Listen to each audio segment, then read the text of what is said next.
Sir ಇವಾಗ ನಾನು ಚೀಟಿ ಲಾಸ್ಟಲ್ಲಿ ತೆಗೆದ್ರೆ ನನಗೆ 4.75 ಲ್ಯಾಕ್ಸ್ ಕೈಗೆ ಬರುತ್ತೆ. ಸ್ಟಾರ್ಟಿಂಗಲ್ಲಿ ತೆಗೆದ್ರೆ 3.5 ಲ್ಯಾಕ್ ಬರುತ್ತೆ. ಅದ್ರ ಜೊತೆಗೆ 1 ಲಕ್ಷ ಮ್ಯೂಚುವಲ್ ಫಂಡ್ ಬಂದರೆ 4.5 ಲ್ಯಾಕ್ಸ್ ಬರುತ್ತೆ. ಸೊ ಇದರಲ್ಲಿ ಇನ್ನೂ 25,000 ನಂಗೆ ಜಾಸ್ತಿನೇ ಬರುತ್ತಲ್ಲ ಚೀಟಿ ನಾನು ಲಾಸ್ಟಲ್ಲಿ ತೆಗೆದ್ರೆ. ಸೊ ಏನು ಅಡ್ವಾಂಟೇಜ್ ಇದೆ? ನೀನ್ ಇವಾಗ ಒಂದಂತೂ ನೀನ್ ಕ್ಲಿಯರ್ ಆಗಿ ಅರ್ಥ ಮಾಡ್ಕೊಂಡೆ, ಚೀಟಿಯಲ್ಲಿ ಇನ್ವೆಸ್ಟ್ ಮಾಡೋದು ಬೆನಿಫಿಟ್ ಅಂತ ಗೊತ್ತಾಯ್ತಾ? ಗೊತ್ತಾಯ್ತು. ಒಂದ್ 4.25 ಬರುತ್ತೆ, ಇಲ್ಲ 4.25 ಬರುತ್ತೆ. ಇವಾಗ ನಿನ್ನ ಪ್ರಶ್ನೆಗೆ ಉತ್ತರ, ಇವಾಗ ನೀನ್ 3.5 ಲಕ್ಷ ತೆಗೆದು ಬ್ಯಾಂಕ್ ಅಲ್ಲಿ ಇಟ್ಟಿದ್ಯಾ. ಸೊ ನಿನ್ಗೆ ಏನೋ ಎಮರ್ಜೆನ್ಸಿ ಬೇಕು, ಎರ್ಜೆನ್ಸಿ ನೀನ್ ದುಡ್ಡು ಬೇಕು ಅಂದ್ರೆ ನಿನ್ನ ಹತ್ರ ದುಡ್ಡಿದೆ.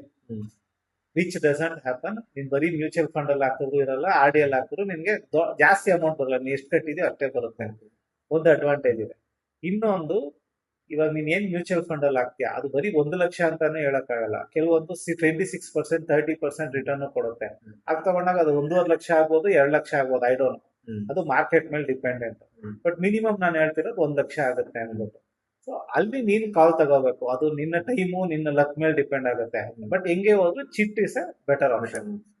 Okay, thanks.